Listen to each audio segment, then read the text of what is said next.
पानीपत के मशहूर शायर मौलाना अल्ताफ हुसैन आली ने 19वीं सदी की शुरुआत में कहा था कि ए माओ बहनों बेटियों, दुनिया की जन्नत तुमसे है, दुनिया की बस्ती तुम हो, कौमों की इज्जत तुमसे है। आज भी ये चंद लाइन देश के सच को बयान करती है। महिला की अहमियत का भले ही अंदाजा इस बात से लगाया जाता हो, लेकिन समाज की सोच को बदलने का वक्त ज्यादा लग चुका है। जब प्रधानमंत्री नरेंद्र मोदी बेटी को पढ़ाने और बेटी को बचाने की बात उसी पानीपत से करते हैं तो शायद शायर की रूह को सुकून मिल सकता है, लेकिन उस बेटी को नहीं जिसे बचाने की बात हो रही है। आज जरूरत अच्छी पहल के साथ इस पर अमल की है। नमस्कार, मैं अश्विनी कुमार। आज बिग फाइट में बात होगी महिला शिक्षा, समृद्धि और महिलाओं के अस्तित्व पर। चर्चा में आपकी राय जानेंगे। इस बीच खास मेहमानों के साथ बातचीत जारी है। मैं शपथ लेता हूं कि मैं लिंग चयन एवं कन्या भ्रूण हत्या का विरोध करूंगा। मैं बेटी के जन्म पर खुश होकर सुरक्षित वातावरण प्रदान करते हुए बेटी को सुशिक्षित करूंगा। मैं समाज में बेटी के प्रति भेदभाव खत्म करूंगा। मैं बेटी बचाओ, बेटी पढ़ाओ का संदेश पूरे समाज में प्रसारित करूंगा।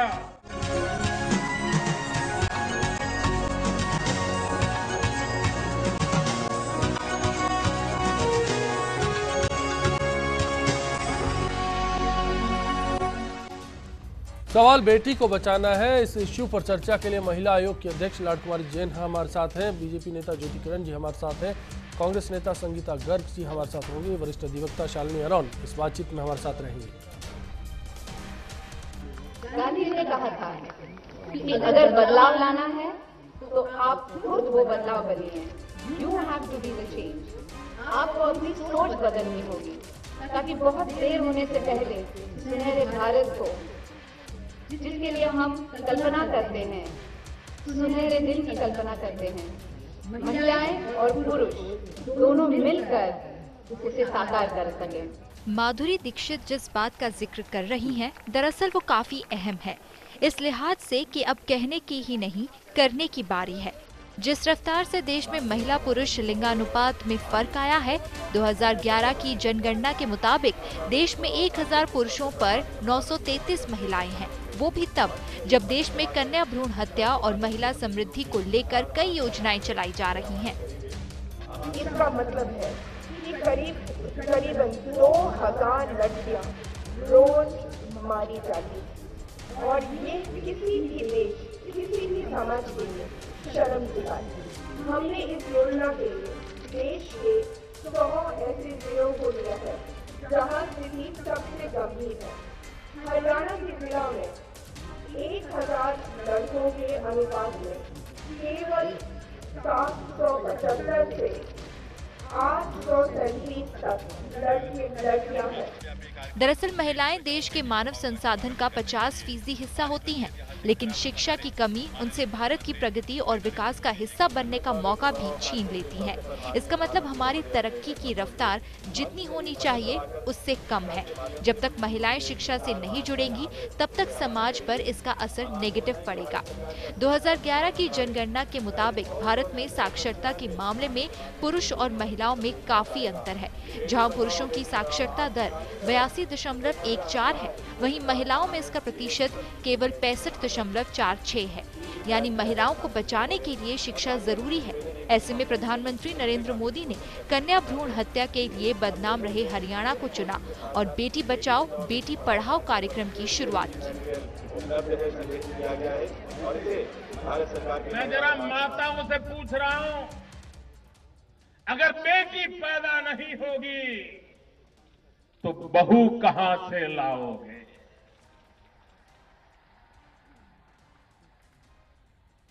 और इसलिए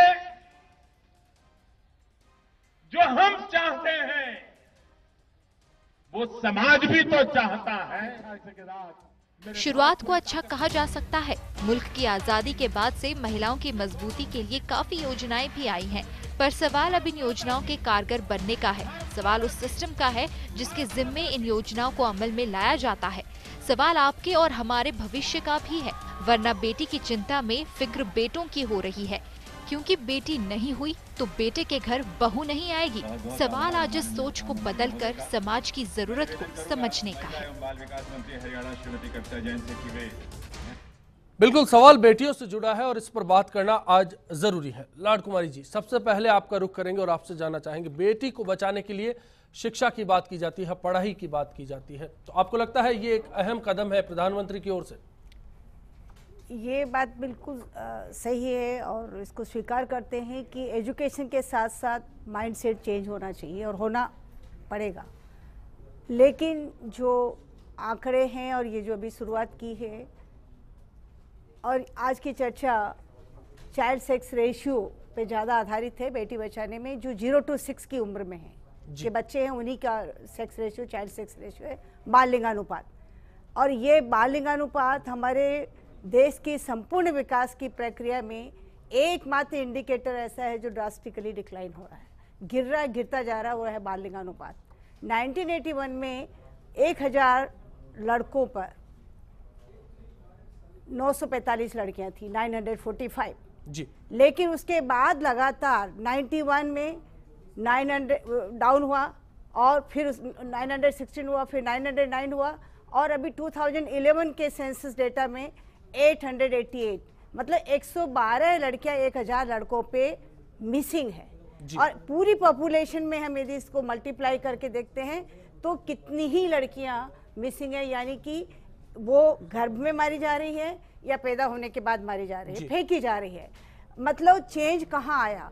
हमने मिसयूज ऑफ टेक्नोलॉजी को रोकने के लिए कानून बना दिया, 94 में बन गया, पीसी बाद में जुड़ा, पीएनडीटी एक्ट था 94 में बन के 96 में लागू हुआ, लेकिन किसी को परवाह नहीं थी, डॉक्टर्स क्लिनिक्स वगैरह धड़ेले से हो रहा था। फिर एक रिट सुप्रीम कोर्ट में लगी 2003 में और तब उसमें पीसी शब्द और जोड़ा, अब नाउ पूरा कंप्लीट पीसी पीएनडीटी एक्ट है। लेकिन कानून केवल आपको प्रिवेंट करने के लिए है, रोकने के लिए है कि बिल्कुल, सवाल वही है कि सोच का दायरा कैसे बदला जाएगा। माइंडसेट को बदलना बहुत जरूरी है और ये माइंडसेट, क्योंकि सन प्रेफरेंस हमारे यहाँ बहुत सारी साउथ एशियन कंट्रीज में है, लेकिन इंडिया में भी राजस्थान में हम देख रहे हैं, जो आंकड़ा मैंने बताया वो राजस्थान का बताया, और इंडिया का भी 914 लगातार गिरता जा रहा है। एसआर बेटर हो रहा है, सेक्स रेशियो स्त्री और पुरुष के बीच का अनुपात ठीक हो रहा है, लेकिन बाल लिंगानुपात उल्टी वहाँ गड़बड़ शुरू हो गई गड़बड़ हो रहा है। ज्योति जी, आपको क्या लगता है, बेहतर रास्ता है, शुरुआत अच्छी है? देखिए, सुनिश्चित तौर पर अभी लाड कुमारी जी ने भी कहा कि इसमें एक मानसिकता या एटीट्यूडनल चेंज की ज़रूरत है। एटीट्यूडनल चेंज को जब तीव्रता से लाना होता है, इतिहास साक्षी है। अगर आपने देखा हो अपार्थाइड के खिलाफ या मान लीजिए जाति प्रथा के खिलाफ या सती प्रथा के खिलाफ, तो कानून अपनी जगह अपना काम करता है, लेकिन इस प्रकार की शुरुआत जो राजनीतिक तरीके से देश का सर्वोच्च प्रतिनिधित्व या नेतृत्व, उसको जब फर्स्ट प्रायोरिटी दे रहा है, स्वच्छता और अब बेटी बचाओ बेटी पढ़ाओ। अब दूसरी बात, मैं एक मैडम ने अभी पीसी-पीएनडीटी एक्ट की बात की, उसके सेंट्रल सुपरवाइजरी बोर्ड के मेंबर इस नाते से मैं ये पक्के तरीके से जानती हूँ और कहती हूँ कि जितनी भी प्रैक्टिसेस की हम बात कर रहे हैं, उसके एडमिनिस्ट्रेशन में जहाँ जहाँ कसर रही है, उस कसर को पूरा करने के लिए भी ज़रूरी है कि प्रशासन चुस्त और मुस्तैद हो।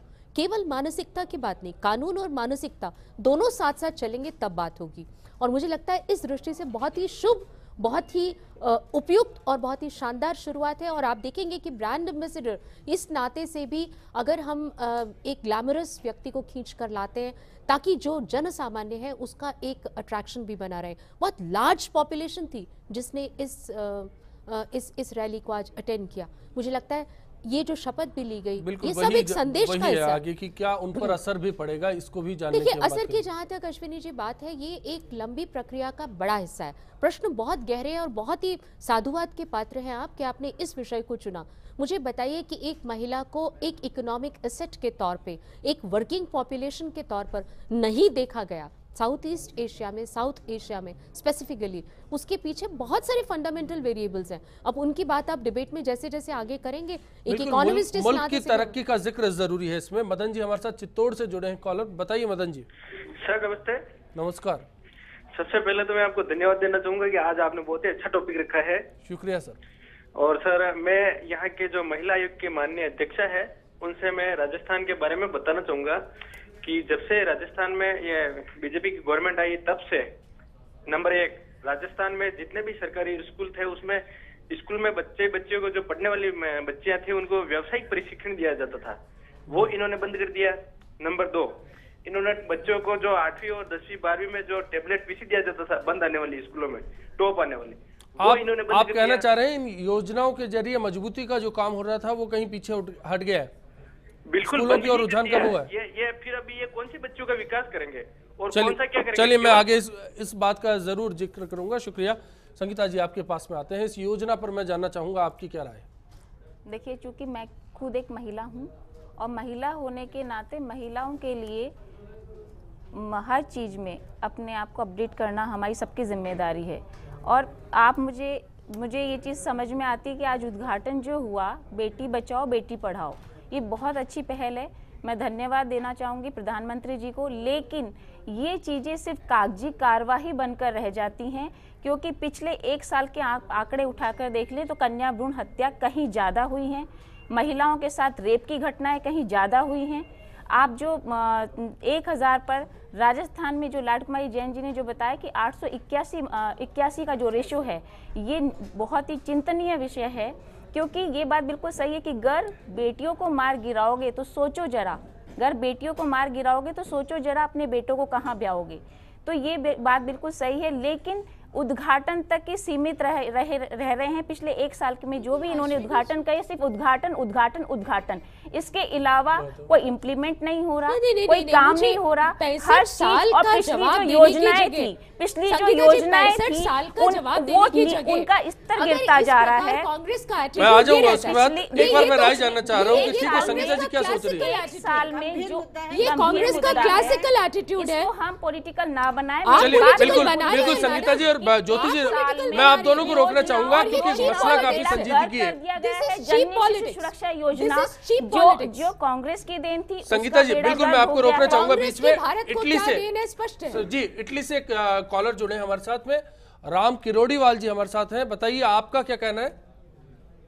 नमस्ते अश्विनी जी, बहुत बहुत धन्यवाद। आपने ये बहुत ही अच्छा मुद्दा उठाया, बाकी मुद्दे तो उठते रहते हैं देश में। जी सर, शुक्रिया। आज प्रधानमंत्री जी ने भी ये मुद्दा उठाया कन्याओं के मामले में, लेकिन समस्या ये है कि अपने देश में ठोस कदम कोई नहीं उठाता। अब भी प्रधानमंत्री जी ने भी अपने भाषण में क्या कहा कि बेटे के लिए बहू चाहिए, कहाँ से लाओगे? यानी कन्या को आज भी उन्होंने किसी युद्ध के लिए ही बताया है। कन्या की खुद की उसकी बिल्कुल मेरा बुनियादी सवाल भी यही है। आप इटली में रहते हैं, क्या इटली की सोच में और भारत की सोच में कोई फर्क है? बहुत फर्क है। यहाँ पर लड़के और लड़की में कोई अंतर ही नहीं है, कोई फर्क नहीं है, 1% ही फर्क नहीं है। यानी उल्टे लड़कियां हैं, औरतें हैं, वो ज्यादा यानी स्वतंत्र हैं आदमियों की बजाय। और अनुपात भी देखे तो और यानी गर्ल्स का रेशो है वो ज्यादा है और मेन कम है। बल्कि मैं इसका थोड़ा शुक्रिया राम किरोड़ीवाल जी। प्रधानमंत्री जी ने जो बात कही वो जन सामान्य की रैली में जब हम जन को पकड़ने की बात करते हैं तो हम ओफती फोफती बहुत सारी बातचीत करते हैं। ये उनकी बातचीत को कॉन्टेक्चुअली नॉन कॉन्टेक्स्ट में उठाकर जो बात कही है, बिल्कुल मैं इस चीज को आगे साफ भी कर दूंगा कि किस तरह से हमने इस सवाल को बुनियाद में शामिल किया है और इस सवाल को लेकर हम आए हैं। दरअसल वो सोच क्या है उसको मैं जाहिर करूंगा। उससे पहले मैं शालिनी जी हमारे साथ हैं, उनसे भी उनकी राय जानना चाहूंगा इस योजना को लेकर जिस तरह से प्रारूप आज पेश किया गया। जी शालिनी जी। अरविंद जी, देखिए सबसे पहले तो कोई भी सरकार आए, कितने साल हो गए आज, मेरे ख्याल से 66 साल हो गए, 67 ईयर्स इंडिपेंडेंस के बाद भी अगर चाइल्ड सेक्स रेशो इतना गिरा है तो इसका मतलब ये है कि सरकार चाहे किसी की भी आई हो, अल्टीमेटली जो बेटी है उसकी हत्या होती है।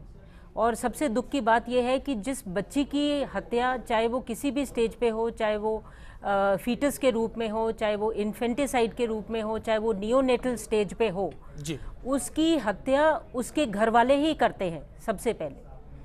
और जिस तरीके से चाइल्ड सेक्स रेशो में गिरावट आई है उसमें कहीं ना कहीं कानून जो बनाया गया वो इस पर्पज़ से बनाया गया कि लोग डिस्क्रिमिनेशन के आधार पर अपने फीटस को ना गिराएं। पर हुआ ये है शालिनी कि जी, मैं इस प्रारूप को लेकर जानना चाह रहा हूं कि जिस तरह से प्रधानमंत्री जी ने पूरे देश में इस कार्यक्रम की लॉन्चिंग की, पेश किया और एक मिसाल रखने की कोशिश की, उसकी कामयाबी की क्या इबारत लिखी जा सकती है? वो प्रारूप ठीक है? देखिए, प्रधानमंत्री जी का जहाँ तक मैंने देखा है और समझा है, वो अगर कह रहे हैं तो वो उसको अपने स्तर पर इम्प्लीमेंट भी कर रहे हैं जी। उन्होंने औरतों को, महिलाओं को एम्पावर भी करा है जी, चाहे वो चीफ मिनिस्टर के रूप में हो, चाहे वो मिनिस्ट्री के रूप में हो। And what he is looking is not the skill, he is looking the loyalty, he is looking the honesty, कि किस ऑनेस्टी से कोई भी बंदी जिसको मैं एक पोस्ट पे रखूं वो उस मिनिस्ट्री को हैंडल करती है पूरे शिद्दत के साथ। अब यही चीज़ें अगर बाकी लोग भी समझ लें, अब इसको पॉलिटिसाइज ना करके, अगर बाकी महिलाएं भी जो अच्छी पोस्ट पर हैं, चाहे वो राजस्थान में है, चाहे वो हरियाणा में है, अगर वो भी ऐसे ही महिलाओं पे विश्वास करेंगे और महिलाओं को आगे प्रोत्साहन देंगे और अच्छी पोस्ट देंगे। बिल्कुल, इस बात का जिक्र प्रधानमंत्री जी ने भी किया कि महिलाओं पर भरोसा करने की बात है, भरोसा करने की जरूरत है। जाकिर साहब बीकानेर से हैं, बताइए आपका क्या कहना है? सर, अभी एक सर ने इटली से फोन किया था, उन्होंने बहुत अच्छी बात की। हिंदुस्तान वाकायदा भी पिछड़ी और रूढ़िवादी बातों का भी विश्वास करता है बेटियों के प्रति में। सर, मैं ये कहना चाहता हूँ कि अपन लोग और सरकार भी कुछ ध्यान दे। तो आए दिन किसी खेत के अंदर बच्ची मिलती है, किसी बस स्टैंड पर बच्ची मिलती है जो 1 महीने की है, चाहे 15 दिन की है, चाहे 2 दिन की है बच्ची, किसी हॉस्पिटल के बाहर बच्ची मिलती है। तो ये केस क्या होते हैं, ये केस क्या पूरी तरह सुरक्षित नहीं है, इसी वजह से ये घटना होती है। और दूसरी बात है, स्कूलों में भी कुछ बच्चों के साथ में गलत व्यवहार होता है, जो टीवी पे दिखाया गया है कि कैसे बच्चे को 500 रुपए के लिए बच्चे की कैसी तलाशी ली जाती है। तो ये सोच कुछ माता पिता की है, तो कुछ कानूनी कार्रवाई कुछ शिक्षक की है। बिल्कुल, क्या कानून के जरिए इस बात के पर लगाम कसी जा सकती है या फिर जरूरत है अब समाज को सोच बदलने की? शुक्रिया जाकिर साहब इस चर्चा में शामिल होने के लिए। ब्रेक पर जा रहे हैं, ब्रेक के बाद जब तुरंत वापसी होगी तो इस मसले पर बात होगी कि सोच को किस तरह से बदला जा सकता है। अगर देश की सोच में खोट है तो सुधार की जरूरत कहां से होगी? ये जो सामाजिक रीति रिवाज है उनका बहुत ज़्यादा समाज के अंदर स्त्रियों में और महिलाओं में ज़्यादा इंटरफेयर है। जो पिछड़े क्षेत्र है वहाँ पे शिक्षा नहीं होने के कारण बेटियों के साथ अभी भी सतल व्यवहार हो रहा है। लड़की और लड़का दोनों समान है। इवन तो आज के युग के अंदर लड़की लड़कों से भी ज़्यादा आगे एक्टिव है। ये माओ, बहनों, बेटियां, दुनिया की जिन्नत तुमसे है।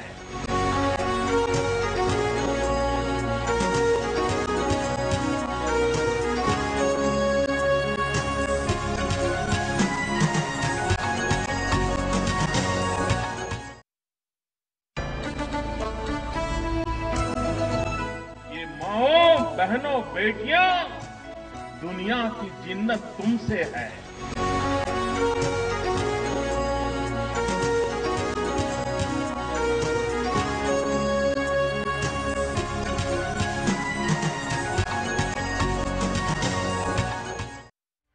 देखिए, आज तो शुरुआत है इस कैंपेन और मैं कुछ प्रेडिक्ट नहीं कर सकती कि ये आगे जाके क्या रूप लेगा।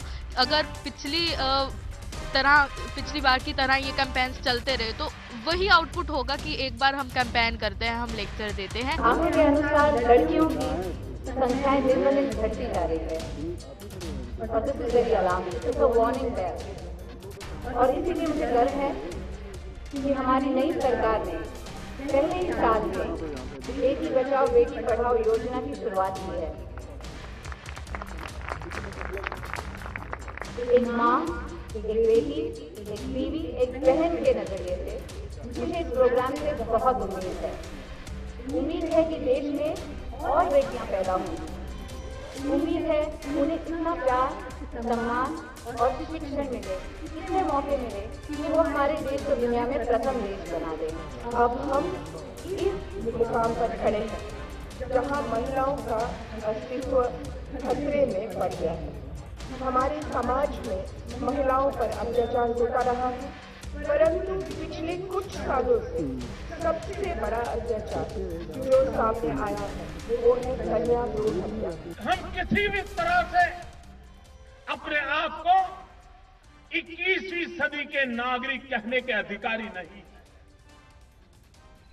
हम मानसिकता से 18वीं शताब्दी के नागरिक हैं, जिस 18वीं शताब्दी में बेटी को दूध पीती करने की परंपरा थी। बेटी का जन्म होते ही दूध के बड़े बर्तन के अंदर उसे डुबो दिया जाता था। हम ये तो चाहते हैं कि बहू तो हमें पढ़ी लिखी मिले, लेकिन बेटी को पढ़ाना है तो 50 बार सोचने के लिए मजबूर हो जाते हैं। यह अन्याय कब तक चलेगा?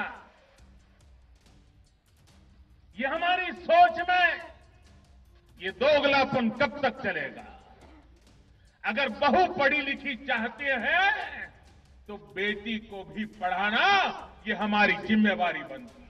अगर हम बेटी को नहीं पढ़ाएंगे तो बहू भी पढ़ी लिखी मिले, ये अपेक्षा करना अपने आप के साथ अन्याय है। बिल्कुल एक बड़ा सवाल है और इसी सवाल को लेकर आज आपके बीच में आए हैं। क्या सरकारी अभियानों से बेटियों को संरक्षण मिला है? firstindianews.com हमारी वेबसाइट है, इस पर आप अपनी राय दे सकते हैं। फेसबुक और ट्विटर पर भी आप बता सकते हैं कि इस सवाल पर आप क्या सोचते हैं। बेहतर सवाल है और कई सवाल इससे जुड़ सकते हैं, लेकिन बुनियादी सवाल जो है उस पर बात करना जरूरी है। जिस तरह से मुहिम चलाई जा रही है, शालिनी जी आपसे शुरुआत करना चाहूँगा। मैं आप ब्रेक पर जाने से पहले आपकी बात पूरी नहीं हो पाई थी। क्या सरकारी अभियानों से इस तरह की मुहिमों को समर्थन मिलता है, आमजन जुड़ जाता है? जिस तरह से अपील की प्रधानमंत्री जी ने, एक असरकारक अपील थी। देखिए, प्रधानमंत्री जी ने अपील करी, कोई भी अगर देश का टॉप लीडर, चाहे वो किसी भी सरकार जिसकी है, और वो सरकार अगर एक सेंसिटाइज व्यू दिखाती है टुवर्ड्स वुमेन, तो डेफिनेटली उसका प्रोजेक्शन बाहर जाता है जी। पर इस व्यू में अगर आप डेवलप्ड कंट्रीज़ की तरफ जाते हैं तो आप देखेंगे, जैसे अमेरिका में जॉर्ज बुश को ले लीजिए, आप क्लिंटन को ले लीजिए, आप बैरक ओबामा को ले लीजिए, इनके पास तो कोई लड़का नहीं है। पर प्रधानमंत्री जी अच्छी बात है वुमेन को प्रमोट कर रहे हैं, बट मैं ये भी चाहूँगी कि वो जेंडर सेंसिटाइजेशन का जो इशू है उसको बहुत बारीकी से पहले समझें, क्योंकि जिस तरीके से जो एक लहजे में कह दिया जाता है कि भाई आप बेटियों को पढ़ाओ तो आपके यहाँ बहुएं कहाँ से आएंगी जी। तो ये जो लैंग्वेज है जो उन्होंने बोली, आम सभा को बहुत अच्छी लगी, बहुत लोगों ने तालियां पीटी, बहुत लोग हंसे भी।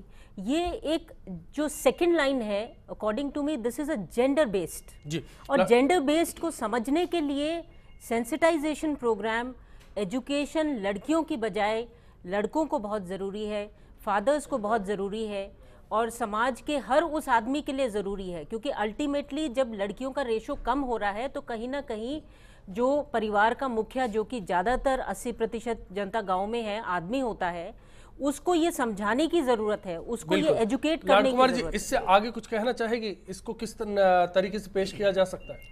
ये एक बिंदु हो सकता है जिसको हम स्वीकार करते हैं कि बेटी नहीं होगी, और जाहिर है ऑब्वियसली कि आज जो लड़की होगी वो कल बड़े होने के बाद शादी, और शादी के बाद वो मदर बनेगी और तब बच्चा होगा।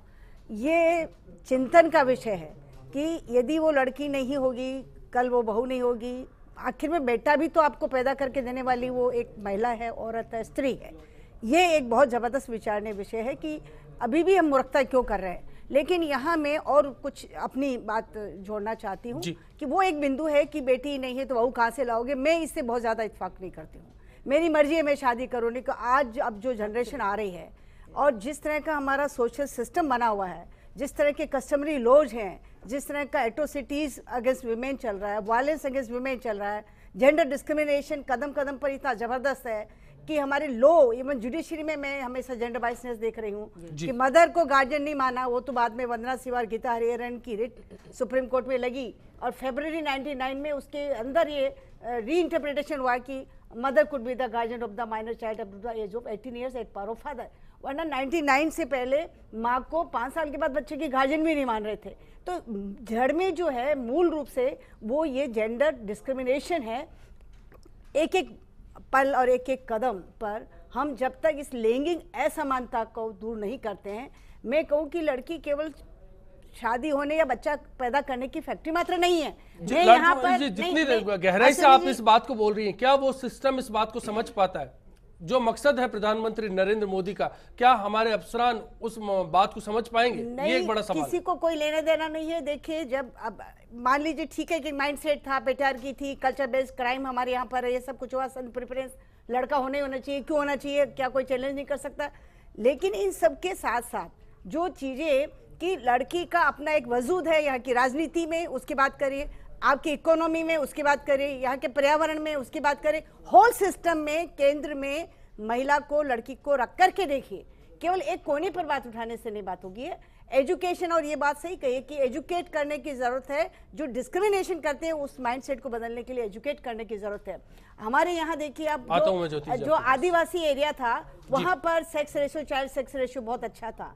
लेकिन अभी 2011 में जितना उलट पुलट हुआ, हमने सोचा हम बहुत काम कर रहे हैं, कानून आ गया, स्ट्रॉन्ग कानून बन गया। डॉक्टर्स वे थे जिन्होंने ये सोनोग्राफी मशीनें 81 के बाद जैसे जैसे सोनोग्राफी मशीनें राजस्थान में एंटर हुई, उनके साथ साथ ही ये डिमांड एंड सप्लाई का खेल डॉक्टर्स के लेवल पर शुरू हुआ कि मैडम, मैंने खुद ने 92 में पहली जब हमने एक यहाँ पर वर्कशॉप की थी, ये ड्राफ्ट तैयार हो रहा हमारे पास, क्योंकि रुआ एक बहुत बड़ी संस्था थी, Rajasthan university human association.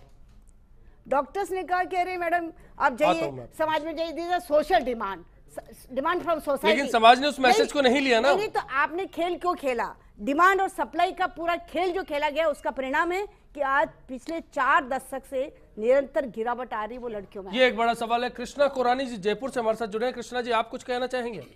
Yes sir जी। नमस्कार अश्विनी जी। नमस्कार सर, ये बहुत ही अच्छा मुद्दा उठाया है आपने, और मैं आपसे सिर्फ इस चैनल के माध्यम से यही कहूंगा, मेरी ये बहन बैठी हुई है सारी, इन बहनों को भी मेरा नमस्कार जी। सर, मैं ये कहूंगा कि सबसे पहले हमें जमीनी स्तर, नीचे स्तर पे जितनी भी गांव है, सिटियां हैं, और बजाय जैसे अपन टीवी के माध्यम से या रेडियो के माध्यम से, या मान लो जैसे कि फेस टू फेस भी समझाइश की कोशिशें करनी चाहिए, सुधार की कोशिशें करनी चाहिए, आप ऐसा कहना करनी चाहिए? बिल्कुल सर। ये आज जैसे प्रधानमंत्री जी ने एक मैसेज दिया एक भ्रूण के लिए, भाई भ्रूण बचाओ, कल आज हमारे पास बेटियां नहीं रहेंगी तो हम कहाँ से लेके आएंगे। तो सर व्यक्तिगत तौर पे देखा जाए तो सर बहुत ही अच्छा है ये, मगर अपन को जमीनी स्तर पे ये। शुक्रिया कृष्णा जी, जमीनी स्तर पर काम करना चाहिए। कैसे काम होगा ज्योति जी? देखिए, 2 बातें। पहले तो सबसे बड़ी बात ये जो कही कि एटीट्यूडनल चेंज की बात है, इसमें मानसिकता के बाद भारत का जो मूल मानसिकता है, देखिए महिला आंदोलन से हम सब जुड़े रहे, 80 के दशक से लेकर अब तक महिला आंदोलन की अगर प्रगति अप्रगति जो कुछ भी देखें, लाडकुमारी जी सीनियर है, उन्हें इस बात का पूरा आभास है कि कितने सारे टर्न्स इस महिला आंदोलन ने लिए और किस तरीके से जेंडर डिस्क्रिमिनेशन के लिए हम सब ने कंधे से कंधा लगा के काम भी किया। लेकिन सवाल ये है कि चाहे वर्किंग पॉपुलेशन हो, डिस्क्रिमिनेशन की जड़ जो मानसिकता तक उतरी हुई है उसको झकझोरने के लिए जरूरी है कि कहीं शुरुआत की जाए, लेकिन हर शुरुआत पर क्वेश्चनिंग करना और उसके बारे में नेगेटिव अप्रोच रखना ये भी उचित नहीं है, क्योंकि भारत का समाज फेमिनिस्ट समाज नहीं है, फॉर्चुनेटली अनफॉर्चुनेटली। यूएस से लेकर अभी मेरे को एक बहन ने बहुत सारे अन्य देशों की बात करी, पूरा यूरोप का फेमिनिस्ट आंदोलन हमने देखा समझा है, अमेरिका का भी अब कहाँ पहुंचे वो भी हमें दिख रहा है। लेकिन उन समस्त राइटिंग से एक हमें पक्की प्रखर समझ मिलती है, वो ये कि भारत का समाज फेमिनिस्ट समाज है, फेमिनिस्ट समाज नहीं है, फेमिनिस्ट समाज। लेकिन कोई पैगाम अगर किसी को दिया जाए तो क्या उसको तफसील से समझाने की जरूरत नहीं? अश्विनी जी, मेरे को सिर्फ ये बात कह देनी भर है, इस पर ये पूरे खुली चर्चा का मंच है और यहाँ ये बात जरूर आनी चाहिए कि परिवार में जो एक पूरकता का भाव है उससे परिवार की सुरक्षा की बात आज वेस्ट स्वीकार कर रहा है।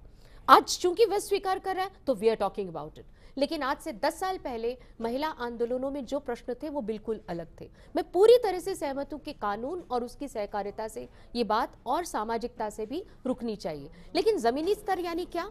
जमीनी स्तर की ही ये शुरुआत है कि देश का प्रधानमंत्री आपसे शपथ लेने की बात कहता है, यही जमीनी स्तर है। ऐसी शपथ ले चुके हैं हम, कई बार ले चुके हैं। तो क्यों इसका मतलब ये है कि कुल मिलाकर के हमें किसी भी शुरुआत पर विश्वास नहीं करना। नहीं, बिल्कुल करना चाहिए, लेकिन शुरुआत किस तरीके से हो, शुरुआत से आगे हम जब जाए क्या? आप बताइए, शुरुआत से आगे जब हम जाए तो कैसे जाए, हम उस दिशा की बात कर रहे हैं। आगे जाने के लिए यहाँ विवाद करने की जगह हाथ पकड़ कर आगे चल। बिल्कुल, मैं उस दिशा की बात कर रहा हूँ। यहाँ पे मैं एक चीज कहना चाहूंगी कि अगर शपथ लेने की बात आप कर रहे हो, शपथ पहले भी बहुत ली गई है, लेकिन कांग्रेस ने कौन सी शपथें ली है उस बारे में मेरा कुछ कहना नहीं है। नहीं, आप कांग्रेस बीजेपी के उस पे जाओगे, आप बात बीजेपी कांग्रेस में आज ना बात करें, मैं बार बार यही कहना चाह रही हूँ अश्विनी जी कि हमारा, क्योंकि आज ये इतना बड़ा सोशल इशू है जो आप शपथ लेने की बात कर रहे हो, शपथ तो पहले भी बहुत ली गई है, लेकिन जो योजनाएं जो थी वो कह रही है कांग्रेस ने जो किया वो बेहतर नहीं हो पाया। कुछ कहेंगे शालिनी जी आप? मैं ये कहना चाहूंगी कि सबसे पहले यही बड़ी दुख की बात है कि हम लोग पढ़े लिखे होके भी हम लोग gender based comments, gender based जो एटीट्यूड है उसको हम नहीं समझ पा रहे हैं। इक्वालिटी तो हमारे कॉन्स्टिट्यूशन ने दी है, आर्टिकल 14 खुद ही कहता है कि महिला और पुरुष दोनों बराबर हैं। जी। महिला के लिए आप अगर कोई स्पेशल खाता खुलवा रहे हो या महिला को आप कोई स्पेशल बेनिफिट दे रहे हो, इसका मतलब आप उसको इक्वल ट्रीट ही नहीं कर रहे हो। तो इक्वालिटी तो हमारा संविधान खुद ही कर रहा है, पर ये प्रैक्टिकल रियलिटी है कि इक्वालिटी होने के बाद भी हम महिला को कमजोर समझ लेते हैं, हम उसको फिर भी इनइक्वल ट्रीट कर रहे हैं। पहली बात। दूसरी बात, अगर सेक्स रेशो नीचे आया है तो आप ये मान के चले कि डॉक्टर्स, जैसा कि मेरी बहनों ने कहा, सोनोग्राफी के वक्त देवर इन्वॉल्व, बट इससे ज़्यादा हमें इसको रेगुलेट करने की ज़रूरत है।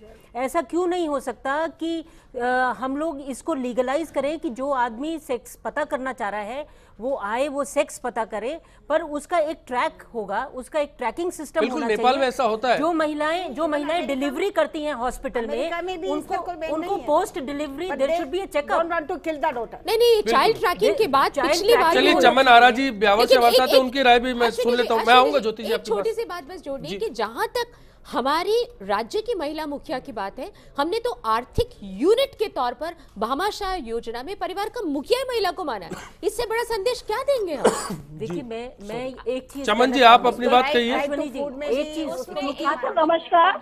एक बार चमन जी को सुन लेता हूँ, शालिनी जी आता हूँ आपके पास। जी हाँ सर, नमस्कार। नमस्कार सर, ये जो 4 मैम हस्तियां बैठी इनके बारे में कुछ कहना चाह रही हूँ सर। हेलो जी, सुन पा रहे हैं आप? हाँ, हम भारत की नारी है, फूल नहीं चिंगारी है। अगर बेटा वारिस है तो बेटी पारस है, अगर बेटा वंश है तो बेटी अंश है। यस। बेटा, मैं ये कहना चाह रही हूँ कि बेटा इतना प्यारा है तो बेटियों को आंखों में जो खटकती है तो ये बेटे को जो जन्म देती है वो भी तो नारी है जी। तो ये मैं कहना चाह रही हूँ कि सर, बेटा और बेटी को हमें अपना मतलब जो ये विचारधारा इसको चेंज करके बेटे और बेटी को इक्वल करना पड़ेगा, और गवर्नमेंट को एक रूल रेगुलेशन फॉलो करना पड़ेगा कि जिसके बेटियां हैं 2 या मतलब बेटे, मतलब जो बेटियां नहीं है जिनके, तो उनको नौकरी नहीं दे, उनको मतलब ऐसे रूल फॉलो करे ताकि वो बेटियां मतलब लिंग अनुपात दोनों का बराबर हो जाए। और मैं फिर एक बार फिर कहना चाहूंगी, हम भारत की नारी है, फूल नहीं चिंगारी है। शुक्रिया चमन जी। मोहनलाल जी आबू रोड से हैं, आप कुछ कहना चाहेंगे? सर जी नमस्ते। नमस्कार सर जी। पहले तो भारत देश बहुत भाग्यशाली देश है कि यहाँ पर एक परंपरा कायम रही कि यत्र नार्यन्ते पूजन्ते तत्र देवता रमन्ते। सर, तो पहली बात तो है कि जहाँ नारी की पूजा होती है वहाँ देवताओं का वास होता है, ये तो भारत देश में सचित है। मैं ये अपने बीजेपी की महाशया बैठी है, इनसे एक निवेदन करना चाहूंगा और सवाल पूछना चाहूंगा सर जी। हेलो जी जी, सुन पा रहे हैं, आपको बताइए। तो इन्होंने अभी बताया कि आपने कोई शपथ ली, कांग्रेस ने कोई शपथ ली, तो मैं कांग्रेस की शपथ के बारे में इनसे निवेदन करना चाहूंगा कि सोनिया जी ने किसी भी राजनीतिक क्षेत्र में हो या कहीं भी हो 50% महिलाओं के आरक्षण की बात की थी सोनिया जी ने। चलिए, ये बेहतरी की बात है, राजनीति पे आज मैं नहीं जाऊंगा क्योंकि मुद्दा सामाजिक है। शुक्रिया आप इस चर्चा में जुड़े। इंद्र ओझा जी बीकानेर से आए, आप बने रहिए। इंद्र जी, मैं ब्रेक पर जा रहा हूं, ब्रेक के बाद वापसी होगी तो आपसे जुड़ूंगा। लगातार सवाल हमारे बीच में है, महिला सुरक्षा का, समृद्धि का और विकास का कैसे होगा, इस पर बात होगी। ये बिल्कुल सत्य है कि सामाजिक बुराइयां के कारण ही समाज में बहुत ज़्यादा भ्रूण हत्या हो रही है, बेटियों को मारा जा रहा है। आज के समय में बेटियां हर विषय में, हर जगह शिक्षित है और आगे से आगे बढ़ रही है। ये माओ, बहनों, बेटियां, दुनिया की जिन्नत तुमसे है। है।